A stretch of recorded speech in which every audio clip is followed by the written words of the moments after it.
Let's Read is a campaign that we would love to have be a community-wide campaign about promoting reading at home, reading with children and their families. And every day, every child, every family reads at home with their kids. Right now in Medford, we opened up a full-day kindergarten this past year. And based on our initial test data, about 40% of the kids coming into the Medford School District in kindergarten are deemed so-called kindergarten ready. So they got 60% of the kids that are coming to us that are already deficient in skills. Actually, their primary skill is reading ability. So the work that the Early Learning Hub does is super important in getting kids ready and getting them started on the right track in their educational careers. The value of reading and literature in its contribution to language development, in creativity, in understanding the world and problem solving, really is indescribable. The earlier you start giving them some kind of exposure to books, some form of reading, I think it's important for them to establish that with their kids at a young age. You know, it's vital that every parent starts to read to their kids and speak to their kids as infants. So it's very important that parents are speaking to their kids, singing to their kids, reading to their kids, really from the day they're born. It's that critical relationship between the shared experience and what that means to a child in terms of feeling a sense of value, respect, that somebody really cares about them and that they matter significantly and importantly to someone else, that they're really valued. And the book and reading offers that experience. Let's read. I use an analogy about buttoning up a shirt.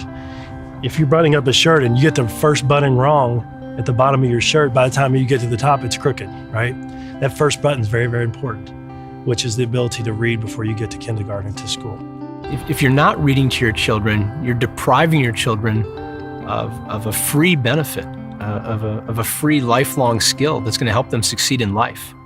The moment that children move from learning to read to reading to learn is a magical moment. As an educator, we see the light bulbs go on where they jump into books and stories and adventures, and they become part of the book.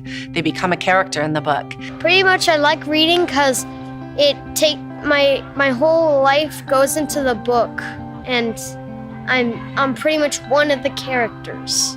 Let's read.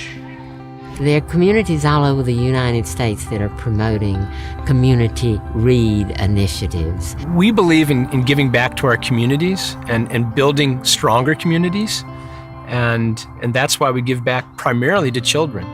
And we believe that children are the futures of our communities and the lifeblood of our communities.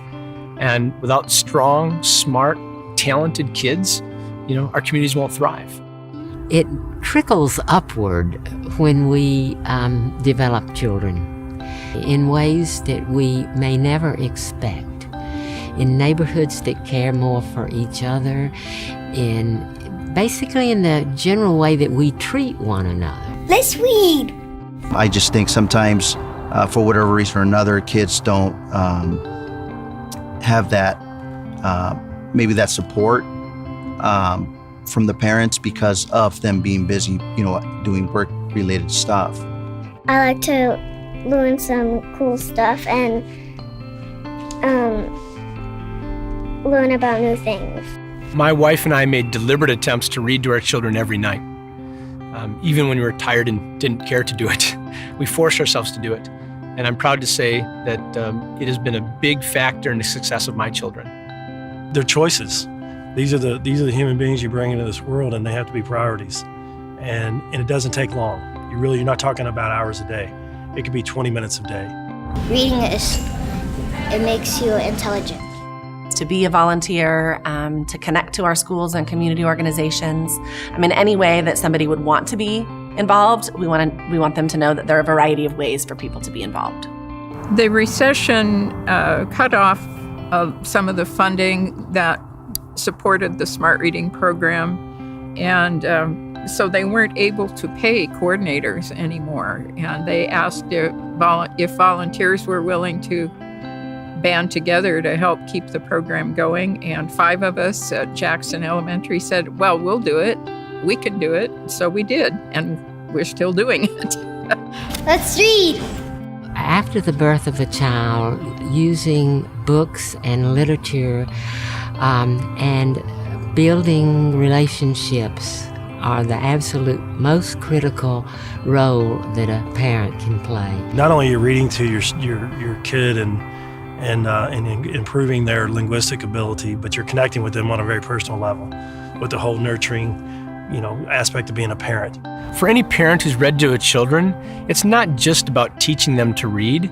That's a very personal moment. There's a lot of bonding that occurs. It's a strong emotional time when they can't read yet and you can, and they're attentive to you. You have a captive audience. It doesn't last very long. You need to enjoy that. Read. Just read with your child every day. 20 minutes a day, 30 minutes a day. Every day, read with your child. Spend a few minutes, carve out a few minutes, sit down, read a book, have them read to you, have a child read to you, you read to your child. Take turns, use funny voices. Just enjoy and read, and every day.